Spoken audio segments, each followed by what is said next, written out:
রাজশাহী বিশ্ববিদ্যালয়ে আছেন আমাদের senior staff correspondent Soumya Saju. সরাসরি যাচ্ছি তার কাছে। সাজু, শিক্ষক কর্মকর্তা কর্মচারীরা পূর্ণ দিবস কর্মবিরতির কি তথ্য আছে, আর রাকসুর প্রচার কি শুরু হয়েছে?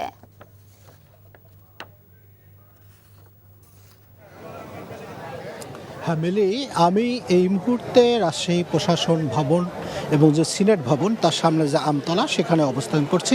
আপনাকে যদি আমরা একটু দেখাতে চাই, আপনি দেখবেন যে কর্মকর্তা কর্মচারী এবং শিক্ষক যারা আজকে পূর্ণ দিবস কর্মবিরতি পালন করছে, এই কর্মবিরতির কারণে প্রশাসন ভবন ছেড়ে সব কর্মকর্তা কর্মচারীরা এখানে এসে তারা অবস্থান নিয়েছে। তারা এখানে নিজেদের মধ্যে আলোচনা করছে এবং একাডেমিক কার্যক্রমও পুরোপুরি বন্ধ রয়েছে। আমি কিছুক্ষণ আগে কয়েকটি একাডেমিক ভবন থেকে ঘুরে এসেছি, সেখানে কোনো কর্মকর্তা কর্মচারী যেমন নেই, শিক্ষকরাও আজকে আসেনি, ফলে শিক্ষার্থীদের উপস্থিতি একেবারেই নেই।